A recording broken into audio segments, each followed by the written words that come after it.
नमस्कार दोस्तों, मैं नीलम यादव संस्कृत यूट्यूब चैनल में आप सभी का स्वागत करती हूँ। हम रीट की परीक्षा के लिए आज अध्याय 2 कक्षा 6 सौर परिवार के बारे में पढ़ेंगे। हमने भूगोल विषय से शुरुआत की है। पहले वीडियो में हमने हमारा ब्रह्मांड अध्याय पढ़ा था। अब हम द्वितीय अध्याय सौर परिवार के बारे में पढ़ेंगे। सूर्य को सौर परिवार का पिता या जनक कहा जाता है। 1543 ईस्वी में सर्वप्रथम निकोलस कोपरनिकस ने बताया कि सूर्य सौर मंडल के केंद्र में है। इस प्रकार से प्रश्न पूछा जा सकता है कि किसने सूर्य सौर मंडल के केंद्र में बताया? तो किसने बताया? निकोलस कोपरनिकस ने बताया। सूर्य में सबसे अधिक कौन सी गैस पाई जाती है? तो कौन सी गैस पाई जाती है? हाइड्रोजन और हीलियम गैस पाई जाती है। सूर्य के प्रकाश को पृथ्वी तक पहुंचने में कितना समय लगता है? तो उसमें समय लगता है 8 मिनट और 30 सेकंड का। सौर परिवार में कुल 8 ग्रह होते हैं। 2006 तक प्लूटो को भी एक ग्रह माना जाता था, लेकिन अंतर्राष्ट्रीय खगोल संगठन ने वर्तमान में यानी 2006 के बाद प्लूटो को बौने ग्रह का दर्जा दे दिया। ग्रह कितने प्रकार के माने गए हैं? 2 प्रकार के, आंतरिक ग्रह और बाह्य ग्रह। आंतरिक ग्रह में क्या होता है? बुध, शुक्र, पृथ्वी और मंगल। और बाह्य ग्रह या गैसीय ग्रह किसको कहा गया है? बृहस्पति, शनि, अरुण और वरुण को। आंतरिक ग्रह या धरातलीय ग्रह क्यों कहा जाता है? क्योंकि ये छोटे होते हैं और अधिक घनत्व वाले होते हैं और चट्टानों से बने होते हैं, इसलिए इसे आंतरिक या धरातलीय ग्रह कहा जाता है। बाह्य ग्रह या गैसीय ग्रह उन्हें कहते हैं, ये आकार में बड़े होते हैं, इनका घनत्व कम होता है और ये गैस से इसलिए इन्हें बाह्य या गैसीय ग्रह कहा जाता है। आगे देखिए, ऐसा पिंड जो सूर्य की परिक्रमा करता है और दूसरे पिंडों को रास्ता भी काटता है, ये ऐसे ग्रह बौने ग्रह कहलाते हैं। अभी हमने बौने ग्रह के बारे में पढ़ा था। अब हम जानते हैं कि बौना ग्रह किसे कहते हैं। तो ऐसा पिंड जो सूर्य की परिक्रमा करता है और दूसरे पिंडों का रास्ता भी काटता है, वो बौने ग्रह कहलाते हैं। और बौने ग्रह के उदाहरण में कौन कौन से आएंगे? प्लूटो, एरिस और सेरिस। पूछ लिया जाता है एग्जाम में ऐसा कि इसमें से बौना ग्रह कौन कौन से हैं, और उदाहरण में प्लूटो, एरिस, सेरिस और अन्य ग्रह बृहस्पति, शुक्र, इनका नाम दे दिया जाता है।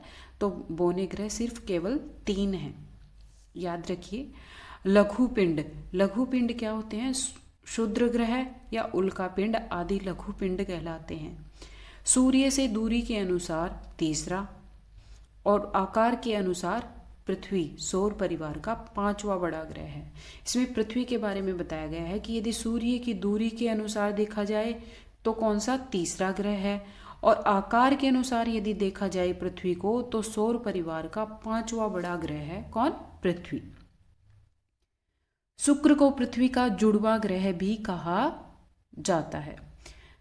पृथ्वी पर जीवन होने के कारण इसे जीवंत ग्रह भी कहा जाता है। पृथ्वी का औसत तापमान 15 डिग्री सेंटीग्रेड है, जो जीवन के लिए आदर्श है। यानी ऐसे प्रश्न इस प्रकार से पूछा जा सकता है कि जीवन के लिए आदर्श तापमान क्या है या कितना है? तो हमें लिखना पड़ेगा 15 डिग्री सेंटीग्रेड। पृथ्वी के लगभग 71% भाग पर जल पाया जाता है, इसलिए पृथ्वी को जल ग्रह या नीला ग्रह भी कहा जाता है। याद रखिए, रिट की परीक्षा में इसी प्रकार के प्रश्न पूछे जाएंगे। आगे देखते हैं। महासागरों का जल खारा होता है। सौर परिवार में केवल पृथ्वी पर ही तीनों मंडल पाए जाते हैं: वायुमंडल, जल मंडल और स्थल मंडल।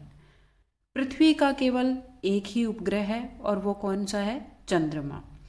बुध और शुक्र के कोई उपग्रह नहीं हैं। शनि और बृहस्पति के सबसे ज़्यादा उपग्रह हैं, यानी कई या काफ़ी उपग्रह हैं।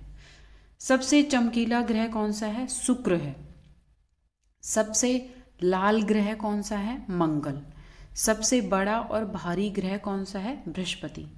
सूर्य से सबसे दूर ठंडा ग्रह और हरा ग्रह किसको कहा गया है? वरुण को कहा गया है। पृथ्वी का सबसे नज़दीकी गोलाकार आकाशीय पिंड कौन सा है? चंद्रमा है। चंद्रमा की तुलना में पृथ्वी लगभग कितने गुना बड़ी है? तो वो 81 गुना बड़ी है। चंद्रमा की तुलना में पृथ्वी कितने गुना बड़ी है? 81 गुना बड़ी है। अब आगे देखिए, चंद्रमा की घटती बढ़ती आकृतियों को क्या कहा जाता है? चंद्रकलाएं कहा जाता है। भारत में चांद के पखवाड़े को शुक्ल पक्ष और घटते चांद के पखवाड़े को कृष्ण पक्ष कहा जाता है। यानी शुक्ल पक्ष किसे कहते हैं और कृष्ण पक्ष किसे कहते हैं? तो बढ़ते चांद के पखवाड़े को शुक्ल पक्ष कहते हैं और घटते चांद के पखवाड़े को कृष्ण पक्ष कहा जाता है। चंद्रमा को अपने अक्ष पर घूमने में लगभग 29 दिन का समय लगता है तथा पृथ्वी के चारों ओर चक्कर लगाने में 27 दिन लगते हैं। कि अपने ही अक्ष पर चंद्रमा को घूमने में लगभग 29 दिन लगेंगे और पृथ्वी के चारों ओर यदि चक्कर लगाया तो 27 दिन लगेंगे। अब मंगल और बृहस्पति के बीच पाए जाने वाले असंख्य छोटे पिंडों को क्षुद्र ग्रह या अवांतर ग्रह कहा जाता है। तो इस प्रकार का प्रश्न बनता है इसमें कि क्षुद्र ग्रह या अवांतर ग्रह कहाँ पाए जाते हैं, तो हमें इसका उत्तर लिखना पड़ेगा मंगल और बृहस्पति के बीच।